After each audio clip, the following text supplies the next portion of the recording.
بسم الله الرحمن الرحيم الحمد لله رب العالمين والصلاة والسلام على سيد المرسلين وعلى آله وصحبه أجمعين ومن اتبعهم بإحسان إلى يوم الدين أما بعد أعوذ بالله من الشيطان الرجيم فذكر فما أنت بنعمة ربك بكاهن ولا مجنون أم يقولون شاعر نتربص به ريب المنون قل تربصوا فإني معكم من المتربصين أم تأمرهم أحلامهم بهذا أم هم قوم طاغون أم يقولون تقوله بل لا يؤمنون فليأتوا بحديث مثله إن كانوا صادقين. سورہ طور کی آیت نمبر 29، 30، 31، 32، 33، 34 پڑھی ہے، اور آج کوشش کریں گے انشاءاللہ یہ سورت مکمل کریں، چونکہ وہ آیتوں کا تسلسل لگاتار ہے. ان آیتوں میں جیسا کہ یہ سورت ہمیں پتہ ہے کہ مکی سورت ہے، اور اس میں بھی اثبات رسالت اور توحید اور آخرت، یہ تینوں عقائد شامل ہیں، اور اس کی تبلیغ ہو رہی ہے، اور اللہ کی وحدانیت اور آخرت کا قائم ہونا اور اللہ کے رسول صلی اللہ علیہ وسلم نبی برحق ہیں، یہ تینوں مضامین ملے جلے ہیں. تو شروع میں اس بات آخرت کے تعلق کی اور توحید کے تعلق کی کافی آیتیں آئیں، والطور و کتاب مسطور فی رق منشور و البیت المعمور، یہ سب اس بات توحید ہیں. اس کے بعد اس بات آخرت کا موضوع شروع ہوا. اب یہاں سے توحید اور رسالت دونوں یہاں بھی اس میں شامل ہے، لہذا زمانہ اس کا درمیانی ہے، کیونکہ استدلال یعنی باتوں سے بات سمجھائی جا رہی ہے، دلائل دے کے ان کو سمجھایا جا رہا ہے، اور بالکل ابتدائی بھی نہیں ہے، کیونکہ ان کی طرف سے تردید کا سلسلہ جاری ہے، اور جب تردید شروع ہوئی ہے تو اس زمانے میں ان کے ظلم اور زیادتی کا سلسلہ بھی شروع ہوا ہے. بہت عروج پر نہیں ہے، چونکہ بہت عروج پر جب ہوتا ہے تو صبر کی بہت زیادہ آیتیں اور پچھلی امتوں کی مثالیں بہت آتی ہیں. تو جب وہ آیتیں وہ مثالیں نہیں ہیں تو پتہ چلتا ہے کہ وہ شدت والے ظلم کے زمانے سے ماقبل کی آیتیں ہیں. یہ لہذا اس میں وہ تکذیب کرنا انہوں نے شروع کر دی تھی، تو اس کی تائید اللہ کے رسول صلی اللہ علیہ وسلم کی رسالت کی اس بات کی آیتیں شروع ہو رہی ہیں کہ جب وہ آپ صلی اللہ علیہ وسلم سے اس طرح کا کلام سنتے تھے تو جب اس کے جواب دینے پر وہ قادر نہیں ہوتے تھے تو جیسے دنیا میں ہمیشہ حق بولنے والوں کے خلاف کبھی دہشت گرد، تو کبھی پچھڑے ہوئے، تو کبھی تعلیم نہیں ہے، تو کبھی فلاں بات ہے، تو کبھی فلاں بات ہے، یہ اہل حق کے خلاف یہ باتیں، یہ الزامات یہ آتے رہتے ہیں. تو اسی طرح اللہ کے رسول صلی اللہ علیہ وسلم کی جب باتیں ان کو مطلب ان کا جواب نہیں دے پا رہے تھے، اور ان کی بات بھی نہیں ماننا تھا، بات بھی نہیں ماننی ہے، تیب بھی کرنا ہے، اور چیلنج کا مقابلہ کرنے کی صلاحیت بھی نہیں ہے، تو الزام کا سہارا لیتا ہے، اور انسان تانے دینے کا سہارا لیتا ہے، اور پھر انسان ایسی شکل میں بدنام کرنے کی ترتیب شروع کرتا ہے. تو لہذا جب مخالف دشمن جب آپ کو بدنام کرنا شروع کرے، اور جب آپ کو تانا دینا شروع کرے، اور جب آپ کے اوپر الزامات لگانا شروع کرے، تو سمجھ لیں کہ وہ آپ کے مقابلے میں ہار رہا ہے. ہم تو اور پریشان ہو جاتے ہیں. حقیقت یہ ہے کہ یہ شکست کی بات ہوتی ہے. آج کی اس پسماندہ حالات میں بھی مسلمانوں کے طرف سے الزام کی بات زیادہ ہوتی ہے، اور ان کے مد مقابل کوئی معقول جواب دینے کی صلاحیت آج بھی نہیں ہے. بہرحال تو یہاں پر بھی وہی صورتحال ہے. اللہ کے رسول صلی اللہ علیہ وسلم کو وہ کبھی کہتے تھے کہ چونکہ مقابلہ تو ہو نہیں پا رہا ہے، ان کے جواب میں کچھ کرنے کی صلاحیت نہیں ہے، اور ماننا بھی نہیں ہے، اپنا دین چھوڑنا بھی نہیں ہے، تو ظاہر بات ہے انسان اس کے لیے توجیہ اور اس کے لیے حجت تلاش کرتا ہے، اپنے نہ ماننے کو اور اپنی تکذیب کے لیے وہ بہانے ڈھونڈتا ہے. تو اس بہانے میں وہ یہی سب حرکتیں کرتا ہے. کیا کرتا ہے؟ الزام لگائے گا، غلط نام دے گا. لہذا وہ دیتے تھے. تو قرآن اس کی تردید کر رہا ہے. نبی کی تردید کفار مکہ کرتے تھے، دیکھ لیں آپ، اور نبی کے اوپر قرآن اور حق اترتا بھی اللہ کی طرف سے تھا، اور نبی کی تکذیب اور تردید جو کرتے تھے کفار، تو ان کی تردید پھر اللہ کرتا ہے. تو اللہ کے رسول صلی اللہ علیہ وسلم کی تائید دوہری ہو گئی. پہلی تو یہ کہ آپ پر حق اترا، اور اس حق کی تکذیب اور تردید میں جو بات کی جا رہی ہے اس کی تردید بھی ہو رہی ہے اللہ کی طرف سے. تو دوہری تائید ہو گئی آپ صلی اللہ علیہ وسلم کے لیے، یعنی آپ صلی اللہ علیہ وسلم کی حقانیت کے اللہ کی طرف سے اس معاملے میں بھی دوہری تائید ہو رہی ہے غیبی. تو اس کی تردید ہو رہی ہے. فذکر، آپ ان کو یاد دلائیں. فما، آپ ان کو جو دین کی باتیں آپ کو بتائی گئی ہیں آپ وہ بتاتے رہیں. آپ اپنے تبلیغ اور رسالت کے پہنچانے میں لگے رہیں، آپ اپنے کام میں لگے رہیں. وہ آپ کو کاہن کہتے ہیں، مجنو کہتے ہیں، تو آپ ہماری طرف سے سن لیجئے. فما انت بنعمت ربک، تو آپ اپنے رب کی نعمت کے طفیل. بکاہن ولا مجنون، نہ تو آپ کاہن ہیں جو آپ پر یہ الزام کر رہے ہیں، ولا مجنون، اور نہ آپ پاگل ہیں جو آپ کو یہ کہتے ہیں کہ اس کے دماغ میں کچھ خلل ہو گیا ہے. یعنی وہ اس الگ الگ الفاظ سے آپ صلی اللہ علیہ وسلم کی طرف اس بات کی نسبت کرتے تھے کہ ان کے دماغ میں کچھ خلل آ گیا ہے وغیرہ وغیرہ. تو قرآن کہہ رہا ہے کہ آپ اپنا کام کرتے رہیں، ہم بھی اپنا کام کرتے رہیں.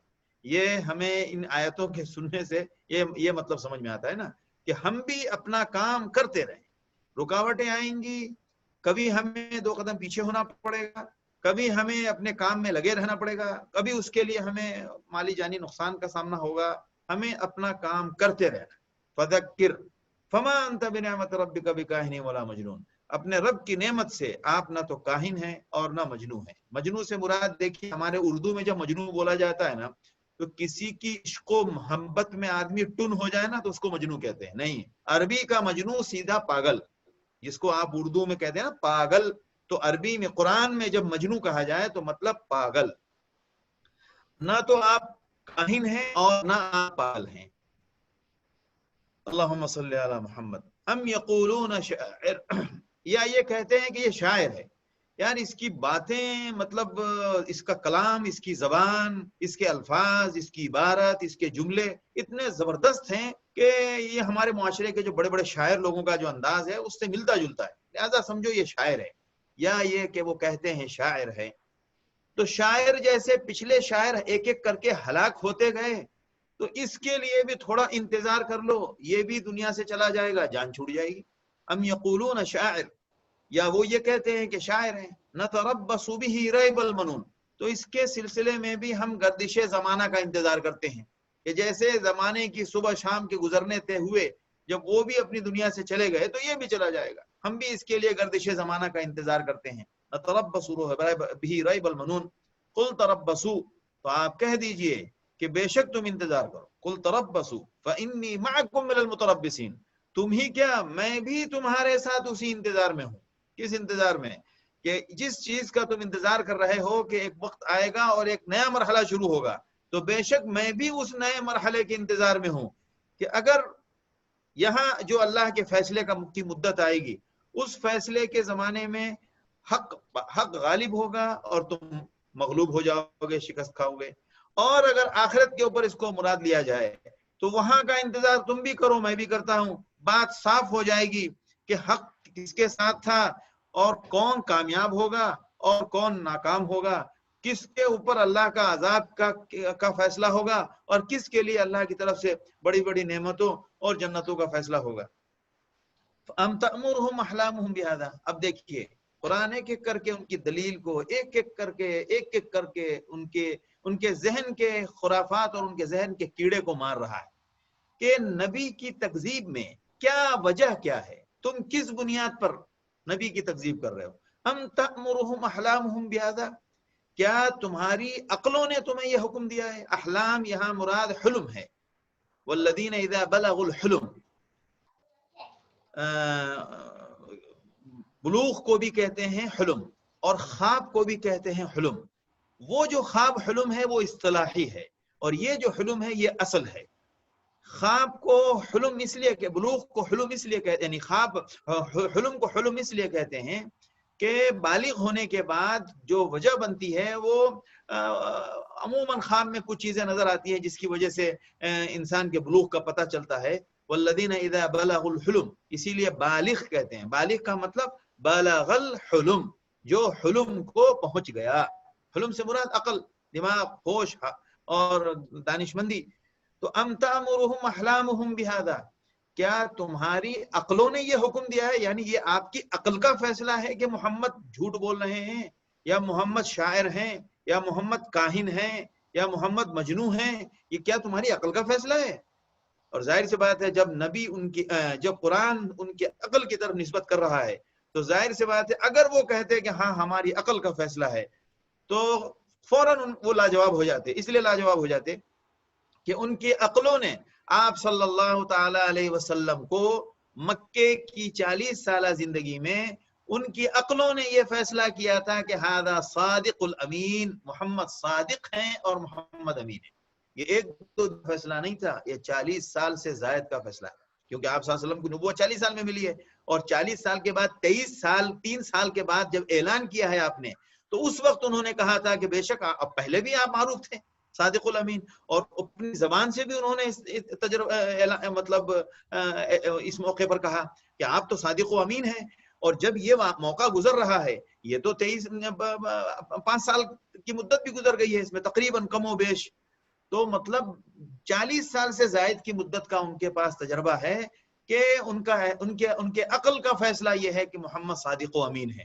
تو یہاں پہ وہ مارے جاتے ہیں. قرآن دیکھیے کیسے کیسے ام تأمرهم احلامهم بهذا، کیا تمہاری عقلوں نے حکم دیا ہے، یعنی یہ تمہاری عقل کا فیصلہ ہے یہ، بل ہم قوم طاغون، یا یہ کہ یہ حق کے سامنے سرکشی ہے. یہ ہے اصل بات، یہ تمہاری عقلوں کا فیصلہ نہیں ہے، یہ تو تمہیں خود پتا ہے. لہذا اب کیا ہے، اب یہ تمہاری سرکشی ہے، حق کو نہ ماننا یہ سرکشی ہوتی ہے، لہذا حق کو تسلیم نہ کرنا یہ سرکشی ہوتی ہے. ام ہم قوم طاغون ام یقولون تقولہ، یا وہ یہ کہتے ہیں کہ انہوں نے اپنی طرف سے گھڑ لیا ہے، ایسا وہ کہتے تھے کہ محمد نے گھڑ لیا ہے. بل لا یؤمنون، یہ بات بھی ان کی درست نہیں ہے، بلکہ حقیقت یہ ہے کہ وہ اس پر ایمان لانا نہیں چاہتے. بل لا یؤمنون فلیأتوا بحدیث مثلہ.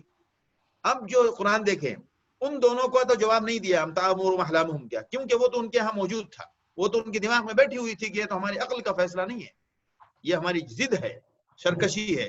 قرآن نے کہہ دیا کہ وہ عقل کی بنیاد پر نہیں سرکشی کی بنیاد پر کہہ رہے ہیں. اب یہاں دیکھیے اگر محمد صلی اللہ علیہ وسلم نے اپنی طرف سے گڑھ لیا ہے یہ بات، اگر جیسا کہ وہ کہتے تھے، تو قرآن کہتا ہے کہ فلیاتوا بحدیث مثلہ، تو آپ اس طرح گڑھ کے آپ بھی لے آؤ، کیونکہ محمد آپ ہی کے معاشرے کا ہے، آپ ہی کے خاندان کا ہے، آپ ہی کے قبیلے کا ہے، آپ ہی کے بیچ میں رہا، تو جو کام اس نے کیا آپ کر کے دکھا دیں، بات صاف ہو جائے گی کہ جو کہہ رہے ہیں وہ دین کا نام لے رہے ہیں، وہی کہہ رہے ہیں تو وہی نہیں ہے. ام یقولون فلیأتوا بحدیث مثلہ ان کانوا صادقین، اگر تم یہ دعویٰ جو کر رہے ہو کہ یہ اس نے اپنی طرف سے گھڑ دیا ہے تو تم اسی طرح کی کوئی بات تم بھی پیش کرو. فلیأتوا بحدیث مثلہ، اسی طرح کی بات تم بھی لے آؤ، ان کانوا صادقین، اگر تم سچے ہو. فلیاتوا بحدیث مثلہ ان کانوا صادقین ام خلقوا. اب دیکھیے اب اور آگے بات ہو رہی ہے، وہ چیلنج بھی ان کے بس کا نہیں تھا. ہر جگہ وہ ان کے جو تکذیب کی جو وجوہات تھی قرآن ایک ایک کر کے اس کو دنیا میں ہی صاف کر رہا ہے. اب اندازہ لگائیں کہ کافر قیامت کے دن کیا جواب دے سکتا ہے، نہیں جواب دے سکتا ہے، اس کے پاس جواب دینے کی کوئی بات باقی نہیں رہے گی. کیوں کہ جو امتحان قیامت میں ہونا ہے وہ سارے سوالات اور جوابات اللہ یہی دے رہا ہے. تو یہ تو اللہ اکبر، اللہ تعالیٰ نے ایمان دیا ہے، بہت اللہ کا شکر ادا کرنا چاہیے. ام خلقوا من غیر شیء، اب دیکھیں لگاتار ہے یہاں، ام خلقوا من غیر شیء ام هم الخالقون، یا یہ کیوں تکذیب کر رہے ہیں دین کی، کیوں اللہ کی ذات پر ایمان نہیں لا رہے، کیوں حق کو تسلیم نہیں کر رہے، کیوں اسلام کو قبول نہیں کر رہے. وہ باتیں ہوئیں. اب ایک اور بات آگے ام خلقوا من غیر شیء، یہ اپنے آپ پر غور کیوں نہیں کر لیتے، کیا یہ کسی اور چیز سے پیدا ہو گئے ہیں، یعنی یہ کیا مٹی، گوشت، پوشت، خون وغیرہ وغیرہ جو چیزیں انسان کے خلقت کے عناصر ہیں، کیا ان عناصر کے علاوہ کسی اور چیز سے پیدا ہو گئے ہیں، یا یہ کہ جو اللہ نے ماں باپ کا نظام نسل کے لیے چلایا ہے اس نسل کے نظام کے علاوہ کسی اور ذریعے سے یہ پیدا ہو گئے ہیں. ام خلقوا من غیر شیء، یہ اپنی خلقت کو ہی دلیل بنا لے حق ماننے کے لیے. یہ جو خالق، جس خالق نے نبی بنا کر بھیجا ہے، وہ خالق کی طرف سے جب تائید ہو رہی ہے اور حکم دیا جا رہا ہے کہ مانو، تو کیوں نہیں مانتے. ام هم الخالقون، کسی اور چیزیں تو نہیں پیدا ہوئی، یہ بات ٹھیک صاف ہو گئی. ام ہم الخالقون، یا انہوں نے خود اپنے آپ کو پیدا کر لیا ہے، یا اپنے گھر کے بچوں کو وہ خود پیدا کر رہے ہیں. یہ بھی یہاں پر بھی لاجواب ہے. لہٰذا اس میں قرآن جواب نہیں کر رہا ہے، اس میں اس کی تفصیل، اس جواب کے بات آگے نہیں کر رہا ہے، کیونکہ یہیں پہ بات لاجواب ہو گئی. کیا وہ کسی اور چیز سے پیدا ہو گئے ہیں، یا انہوں نے اپنے آپ کو پیدا خود کر لیا ہے؟ ام خلق السماوات والارض، یا زمین و آسمان کو انہوں نے پیدا کر لیا ہے جو یہ تکذیب کر رہے ہیں؟ ان کے تکذیب کرنے کی وجہ تو بتاؤ، وجہ تکذیب کیا ہے؟ اللہ اکبر. بل لا یوقنون، کوئی وجہ تکذیب نہیں ہے، ماننا نہیں ہے. بل لا یوقنون، بلکہ یقین نہیں کرنا ہے، یعنی بلکہ وہ یقین نہیں کرتے. ام عندهم خزائن ربک، یا یہ کہ اللہ کے تمہارے رب کے خزانے ان کے پاس ہیں، خزانے کی چابی، اور اللہ جو زمین و آسمان کے اندر جو اللہ کے خزائن ہیں، کیا وہ ان کے پاس ہیں؟ ام عندهم خزائن ربک ام هم المسیطرون، یا یہ کہ ان کا تسلط ہی ان کا چل رہا ہے کائنات پہ. وجہ کیا ہے؟ رب کے خزائن ان کے پاس نہیں ہے تو کیوں تکذیب کر رہے ہو؟ ام هم المسیطرون، یا پورا تسلط تمہارا ہے، وہ بھی نہیں ہے تو پھر کیوں تکذیب کر رہے ہو؟ ام هم المسیطرون ام لهم سلم یستمعون فیہ، یا کوئی سیڑھی مل گئی ہے ان کو. سلم سیڑھی کو کہتے ہیں، اسی لیے سلم لفٹ کو بھی کہتے ہیں، سلالم الکہربائیہ، الیکٹرونک لیڈرز، یعنی سیڑھی کہہ لیں آپ. سلم کہتے ہیں وہ جس کے ذریعے سے بلندی پر چڑھا جائے. تو معراج میں بھی آپ صلی اللہ علیہ وسلم کے لیے سلم کا لفظ بھی ہے، معراج کا لفظ بھی ہے، اور آپ کے اس لفٹ کو بھی کہتے ہیں السلالم الکہربائیہ، یعنی الیکٹرونک سیڑھیاں، الیکٹریکل سیڑھیاں. تو سلم، ام لہم سلم یستمعون فیہ، یا ان کے پاس کوئی ایسی سیڑھی ہے جس سیڑھی کو استعمال کر کے یستمعون فیہ، اس کے سہارے سے وہ آسمان جا کے باتیں سنتے ہیں. ام لہم سلم یستمعون فیہ فلیأتی مستمعہم، تو انہیں سننے والا لے آئے بسلطان مبین، کھلی دلیل کہ دیکھو یہ میں نے رب سے سنا ہے اور یہ رب کا پیغام میں تمہارے پاس پیش کر رہا ہوں. یہ رب کی طرف سے میرے پاس بات آئی ہے کہ محمد نبی نہیں ہے، یا محمد جھوٹ بولتا ہے، یا محمد نے اپنی طرف سے گھڑ لیا ہے، اس کا دعویٰ نبوت غلط ہے الیاذ باللہ. ایسی کوئی بات ہے تو دلیل لے کر آؤ. فلیأت مستمعہم بسلطان مبین، جب یہ بھی نہیں کر سکتے تو محمد پہ ایمان کیوں نہیں لاتے صلی اللہ تعالی علیہ وسلم؟ کیوں نہیں ایمان لاتے؟ ایک ایک دیکھیں آپ، دلیل کو صاف کرتے جائیں. ام لہ البنات ولکم البنون، اور جس سوڑھی پر جا کے انہوں نے یہ سن لیا ہو کہ ان کے لیے تو اللہ کے لیے تو بیٹیاں ہیں اور تمہارے لیے بیٹے ہیں. یہ جو کہتے تھے نا کہ شرک کرتے ہیں اللہ کے ساتھ، بیٹیوں کو شریک بناتے ہیں، یا فرشتوں کو کہتے ہیں کہ وہ اللہ کی بیٹیاں ہوں، بنات اللہ، اور جو بیٹے ہیں وہ ہمارے لیے. تو یہ تم نے کہیں سے سن لیا، کہاں کچھ دلیل تو لاؤ. ام تسألوہم اجرا، یا وہ آپ سے اجر پوچھ، یا آپ نے ان سے کوئی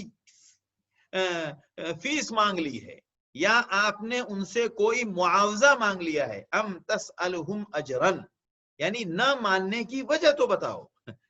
جب تم نے سیڑھی سے کچھ سنا نہیں تو وہ دلیل تمہارے پاس نہیں ہے، اب وہ دلیل کٹ گئی. اب یہاں آؤ، کیا ام تسألہم اجرا، کہ تم نے، یعنی آپ صلی اللہ علیہ وسلم کو کہا جا رہا ہے کہ تم نے ان سے، تسألہم، تم نے ان سے اجرا، کوئی اجر، کوئی معاوضہ، کوئی چارج مانگ لیا ہے.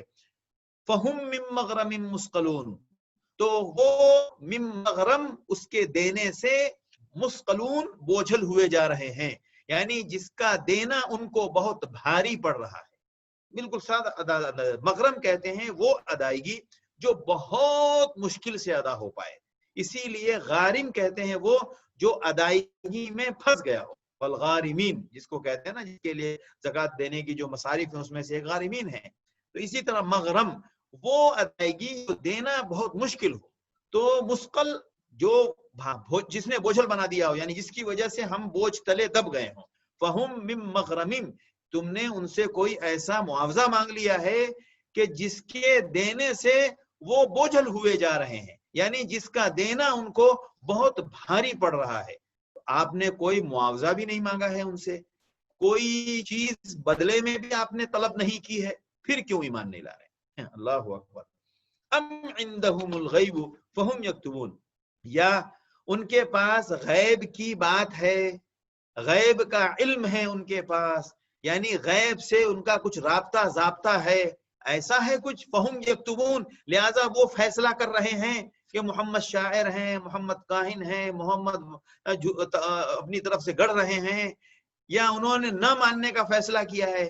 ام عندہم الغیب، کیا ان کے پاس غیب کی بات یا غیب سے کوئی ربط ضبط ہے جو وہ یہ فیصلہ کر رہے ہیں؟ کتب یکتبو کا ترجمہ لکھنا بھی ہے، اور دوسرا ترجمہ فیصلہ کرنا بھی ہے، قرآن میں ہے بہت ساری جگہوں پر کتاب کا لفظ کتابہ کا لفظ جو ہے وہ فیصلے کے مفہوم میں آیا، بعض علماء نے یہاں پر اسی لیے اس کا ترجمہ فیصلہ کیا ہے کہ یہ جو فیصلے کر رہے ہیں یہ کہاں سے کر رہے ہیں؟ ان کے پاس غیب سے ان کے ساتھ کوئی تعلق یا کوئی رابطے کی کوئی ترتیب ہے؟ پھر کیوں نہیں مان رہے؟ وہ بھی نہیں ہے تو پھر کیوں نہیں مان رہے ہو؟ ام یریدون کیدن، یا یہ کہ وہ آپ کے لیے کوئی سازش رچ رہے ہیں، ام یریدون کیدن، آپ کے خلاف کوئی سازش یا کوئی آپ کے خلاف کوئی چال چلنا چاہتے ہیں، ام یریدون کیدن فالذین کفروا، تو چال کیا چلیں گے؟ یہ قرآن اس چال کو یوں تردید کر رہا ہے کہ چال کیا چلیں گے، فالذین کفروا، تو وہ لوگ جو کافر ہیں، ہم المکیدون، وہی سازش کے شکار ہو جائے۔ مکید وہ جو سازش کا شکار ہو جائے، جو سازش کی زد میں آ جائے، کسی کی چال اور تدبیر میں پھنس جائے، اس کو مکید کہتے ہیں۔ قائد چال چلنے والا، مکید جو چال میں پھنس گیا، مفعول کا صیغہ ہے۔ فالذین کفروا، لہذا جو لوگ کافر ہیں، ہم المکیدون، وہی سازش کے شکار ہو جائیں گے۔ ولا یحیق المکر السیء الا باہلہ، بری چال چلنے والا ہمیشہ اپنی چال میں خود پھنستا ہے۔ لہذا کہتے ہیں نا، چور ہمیشہ اپنا کوئی نہ کوئی ثبوت چھوڑ کے جاتا ہے۔ چور پکڑا کیوں جاتا ہے؟ ثبوت کی وجہ سے۔ چور کو پکڑنا بالکل اس کا کچھ نہ کچھ ثبوت ملے گا جس کی جاتا ہے، کہیں نہ کہیں وہ اپنی چوری کا ثبوت فراہم کر دے گا۔ ام لہم الہ غیر اللہ، تو سازش کی جہاں تک بات ہے تو سازش میں تو تم خود پھنسو گے، کیوں؟ نہ مانو گے تو اس کا نقصان تم کو ہونے والا ہے۔ کتنی تفصیل سے ان کو ایمان باللہ اور ایمان بالرسالہ اور ایمان بالآخرہ، یعنی اسلام میں اور اسلام کو قبول کرنے اور اسلام میں داخل ہونے کے لیے کس طرح ایک ایک کر کے تفصیل سے سمجھایا گیا ہے۔ اندازہ لگائیں، اسی مضمون کی وجہ سے ایسا محسوس ہوتا ہے کہ یعنی جو بعض علماء نے اس کا زمانہ جو تعین کرنے کی کوشش کی ہے کہ یہ قریب زمانے کی ہے۔ ام یریدون کیدا فالذین کفروا هم المکیدون ام لہم الہ غیر اللہ، نہ ماننے کی وجوہات میں سے اب یہ بتاؤ کہ کیا تمہارے پاس اللہ کے علاوہ کوئی معبود ہے؟ ام لہم الہ غیر اللہ، ظاہر سی بات ہے اللہ کے علاوہ کوئی معبود دنیا میں کہیں، مطلب اللہ کی ذات کے علاوہ کوئی معبود ہو ہی نہیں سکتا ہے۔ کیوں؟ کہ معبود وہی ہے جس نے، جو خالق ہے، جو رازق ہے، جو قادر ہے، جس نے سب کچھ بنایا، جو سب کچھ فنا کر دے گا، وہی معبود ہے۔ ایسا کون ہے؟ اللہ کی ذات کے علاوہ کوئی نہیں ہے، لا الہ الا اللہ۔ تو بتاؤ کوئی تمہارے پاس معبود ہے اللہ کے علاوہ؟ سبحان اللہ عما یشرکون۔ اب دیکھیں قرآن کا اعجاز دیکھیں، بات کہنے میں آئیں گی نا کہ وہ تو الہ آلہہ آلہہ بار بار قرآن کہتا ہے کہ اتخذوا آلہہ، انہوں نے معبود بنا رکھے ہیں، معبود بنا رکھے ہیں۔ وہ آپ نے بنا رکھے ہیں، وہ ہے نہیں۔ وہ آپ نے معبود بنا رکھے ہیں، وہ ہے نہیں۔ تو اب یہ سوال پیدا ہو سکتا تھا نا کہ قرآن کہہ رہا ہے کہ ان کا کوئی معبود ہے اللہ کے علاوہ، تو قرآن ہی میں ہے کہ انہوں نے اللہ کے علاوہ معبود بنائے ہیں، تو معبود انہوں نے بنائے، ہے نہیں کوئی۔ تو اس کو قرآن کے اخیر میں اس جملے میں، دوسرے جملے میں صاف کر رہا ہے، ام لہم الہ غیر اللہ، کیا ان کے لیے اللہ کے علاوہ کوئی معبود ہے؟ بات یہاں رک گئی۔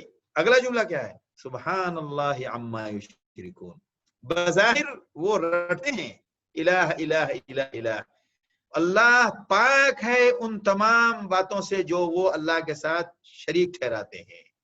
جو معبود انہوں نے بنائے ہیں وہ معبود ہے نہیں، انہوں نے معبود کے نام پر اللہ کی معبودیت میں شریک کر لیا ہے، خواہ وہ اشیاء ہوں یا مخلوقات ہوں یا انسان ہوں یا جن ہوں یا کوئی بھی ہوں، اللہ اس سے پاک ہے۔ کیا عجیب و غریب ادب کا جو اسی لیے کہتے ہیں نا قرآن ادب سیکھنے، ادب سے مراد زبان کی ادب، لٹریچر، یعنی کسی زبان کا جو ادب ہوتا ہے وہ زبان کا معیار اور بات کرنے کا سلیقہ سیکھنے کی سب سے اول اگر کوئی سورس ہے ہمارے پاس ذریعہ تو وہ قرآن ہے. کس انداز سے قرآن دعویٰ کرتا ہے اور کس صفائی سے اس کی تردید کرتا ہے. آپ کو لگے گا کہ ہم صرف پڑھ رہے ہیں، وہ دعویٰ بھی ہے وہیں پر اور وہ تردید بھی ہے وہاں پر. ام لہم الہ غیر اللہ سبحان اللہ عما یشرکون. اس کے بعد اب اتنا قرآن نے کہا کہ اب جب اتنی ساری باتیں نہیں ہیں تو ایمان کیوں نہیں لاتے. اب قرآن کہتا ہے وَإِن يَرَوْا كِسْفًا مِّنَ السَّمَاءِ سَاقِطًا، اگر وہ آسمان سے ان کی اتنی ساری حرکتوں کی بعد دل ان کا اتنا سخت ہو گیا ہے کہ ان کو باتیں حق اور باطل کی تمیز ختم ہو گئی. اب ان کے ان حرکتوں کی بنیاد پر اگر عذاب بھی بھیج دیا جائے تو دیکھو ان کا ریئیکشن کیا ہوگا اور یہ اس کی کیا توجیح کریں گے اور اس کی کیا لاجک بیان کریں گے. وہ قرآن ذکر کر رہا ہے وَإِن يَرَوْا كِسْفًا مِّنَ السَّمَاءِ سَاقِطًا، اگر یہ دیکھیں گے آسمان سے ٹکڑا ساقطہ گرتے ہوئے. کسف کہتے ہیں ٹکڑے کو، کسفہ کپڑے کے ٹکڑے کو بھی کہتے ہیں، کسفہ کسی بھی چیز کے ٹکڑے کو کہتے ہیں. قطعۃ من الشیء، تو آسمان ٹکڑا، اگر اللہ آسمان کا ٹکڑا عذاب کے طور پر ان پر گرائے. وَإِن يَرَوْا كِسْفًا مِّنَ السَّمَاءِ سَاقِطًا، اگر آسمان کی طرف سے ٹکڑا گرتا ہوا ان کے اوپر آئے، ان کو نظر آئے. یقولوا سحاب مرکوم، تو معلوم ہے اس کی توجیہ، اس کی لاجک کیا بیان کریں گے، اس کو ٹائٹل کیا دیں گے، سحاب مرکوم. کیونکہ آسمان جو کچھ بھی اوپر نظر آتا ہے وہ سب کہتے ہیں بادل کی شکل میں نظر آتا ہے، تو کہیں گے یہ تہ بتہ بادل ہے. یہ اس کو بھی عذاب نہیں کہیں گے، یہ آتا ہوا دیکھیں گے اس وقت تک یہی کہیں گے. عذاب کے آنے سے پہلے تک بھی وہ کچھ نہ کچھ تعویل کریں گے. جیسا کہ قوم عاد کے بارے میں ہے کہ یہ بارش ہے، یہ ہوا ہے جس ہوا کے اندر ہمارے لیے بارش کی خوشخبری ہے، اور پتہ نہیں تھا کہ وہ بارش جس کو تم خوشخبری سمجھ رہے تھے اور جناب وہ تمہیں ہلاک برباد کرنے آ رہی ہے. عذاب آنے سے پہلے تک وہ یہی کہتے ہیں، اور جب عذاب ہلاک ہو گئے تو اب بعد میں کیا کہتے ہیں وہ ہمیں نہیں پتا چلے گا. وہ تو قیامت میں جو ان کی باتیں ہیں وہ تو قیامت میں پتہ چلے گی کہ انہوں نے ہلاک ہونے کے بعد ان کی کیا کیفیت ہوئی ہوگی. وہ تو صرف اللہ جانتا ہے، اور جو اللہ نے جن کو اس کا جاننے کا امکان رکھا ہے وہ جان سکتے ہیں، یعنی فرشتے وغیرہ، واللہ عالم. بہرحال اللہ تو جانتا ہے، اس میں کوئی شک نہیں ہے. لہذا وہ کہیں گے کہ یہ تو تہ بتہ بادل ہے. آج کے وقت بھی جو بھی عذاب یا مصیبتوں کی شکل میں کوئی چیز وارد ہو تو آج کی قوم بھی اس کو عذاب نہیں کہے گی سوائے مسلمانوں کے. مسلمان کسی بھی شکل میں کوئی خلل پیدا ہو، عام معمولات سے بات ہٹ جائے تو مسلمان فوراً کہتا ہے ہمارے گناہوں کی سزا ہے، ہمارے گناہوں کی سزا ہے. غیر مسلم کیا کریں گے؟ فوراً اس کا الزام دوسروں پر ڈالیں گے. یہ ہمیشہ باطل کی عادت ہے کہ وہ ہمیشہ کسی بھی قسم کے مومن کسی نہ کسی شکل میں اس کی حقیقت کو جاننے کی کوشش کرے گا. ہر شے کو عذاب آنکھ بند کر کے کہنا بھی نہیں چاہیے. بے شک ہمارے گناہوں کی وجہ سے اللہ کی طرف سے ہلکی سی گرفت آئے، یہ اللہ کا نظام ہے، اللہ سے معافی مانگنا چاہیے، اور ایسا ہوتا ہے، بالکل ہوتا ہے. بعض علماء نے، امام ابن قیم نے کہا، بعض علماء کے طرف منسوب کرتے ہوئے کہ اگر کبھی بیوی بچے ہمیں پریشان کریں تو اندازہ کر لو کہ کوئی نہ کوئی اللہ کی نافرمانی ہوئی ہے. کیوں کہ کوئی بھی اللہ اپنے بندے کو پریشانی میں ڈالنا نہیں چاہتا ہے. اگر پریشانی میں بندہ آیا ہے تو دو باتیں ہیں، یا تو اس بہانے ہمارے گناہ کو اللہ صاف کر رہا ہے، مومن کے ساتھ تو اللہ یہ فرماتے ہیں، اور اگر مومن بندہ نیک ہے تو اللہ تکلیف کے ذریعے بندے کے درجات بلند کرنا چاہتے ہیں. ہمارے ساتھ کچھ پریشانیاں آئیں تو اس کی تعبیر اس شکل میں کرنی چاہیے. بڑے بزرگوں اور علماء کی بات اسی لیے کہتے ہیں کہ الفاظ میں ہر چیز نہیں ہوتی ہے، بہت ساری چیزیں وہ حقائق ہیں جو قرآن و حدیث سے اس کا نچوڑ نکال کے جو بیان کیا جاتا ہے، تو یہ نچوڑ کی شکل میں، نچوڑ ہمیشہ الفاظ کی شکل میں نہیں ملے گا. لہذا آپ جب پھل نچوڑتے ہیں تو پھل نچوڑنے کے بعد آپ کو پھل نہیں ملے گا، رس ملتا ہے. اب آپ ڈھونڈیں گے کہ یہ پھل چاہیے، ہمیں پھل چاہیے، تو نچوڑ میں پھل نہیں ملتا ہے، نچوڑ میں پھل کے اندر کا جو خلاصہ ہے وہ ملتا ہے آپ کو. لہذا تو مومن کا کام یہ ہے کہ جب بھی کوئی خلاف معمول یا کوئی تکلیف دہ مرحلہ پیش آتا ہے تو وہ اس کے بارے میں یہ کہتا ہے کہ بے شک اللہ معاف کرے، فوراً استغفار کرنا چاہیے. اور بعض علماء تو کہتے تھے کہ آج کوئی نہ کوئی گناہ ہوا ہے جس کی وجہ سے یہ مجھے تکلیف کا سامنا کرنا پڑ رہا ہے، کیونکہ اللہ اپنے بندوں کو تکلیف، اگر کبھی بندے کے ساتھ تکلیف کا مرحلہ ہے تو اللہ اپنے بندے پر رحیم ہے. دو باتوں سے ایک بات ضرور ہوگی، یا تو یہ کہ اس کا گناہ معاف ہوگا جو گناہ اس سے ہوا ہے، اگر گناہ میں مبتلا نہیں تھا تو اللہ کچھ تکلیف کے ذریعے اس کے درجے کو بلند کرنا چاہتا ہے. یہ اللہ کا نظام ہے. لہذا انبیاء کے ساتھ جو تکالیف آتی ہیں وہ کیا، اس لیے نہیں کہ ان سے گناہ سرزد ہوئے، اس لیے کہ اللہ اس دنیا میں جو کچھ بھی ان کے ساتھ مراحل پیش آتے ہیں اس کے ذریعے، تکالیف کے، اس کے ذریعے اللہ انبیاء کے درجات کو بلند سے بلند تر فرماتا ہے. اسی لیے انبیاء سے زیادہ تکالیف کوئی نہیں جھیلتا ہے، اسی لیے انبیاء سے اونچا مقام آخرت میں اور کسی کا نہیں ہوگا. حدیث میں ہے نا، ان اشد الناس بلاء الانبیاء، سب سے زیادہ آزمائے انبیاء جاتے ہیں. فذرهم حتى يلاقوا، تو آپ ان کو چھوڑ دیجئے نبی یہاں تک کہ یہ اس دن تک پہنچ جائے، حتی یلاقوا، یہاں تک کہ یہ اس دن تک پہنچ جائے جس دن ان کو دوبارہ زندہ کیا جائے گا. حتی یلاقوا یومهم الذی فیہ یسعقون، یا یہ کہ جس دن ان کو چھوڑ دیں اس دن تک کے لیے جس دن یہ عذاب میں مبتلا کیے جائیں گے. فیہ یسعقون یوم لا یغنی عنہم کیدہم شیئا، جس دن کے ان کی چال ان کو کوئی فائدہ نہیں پہنچائے گی.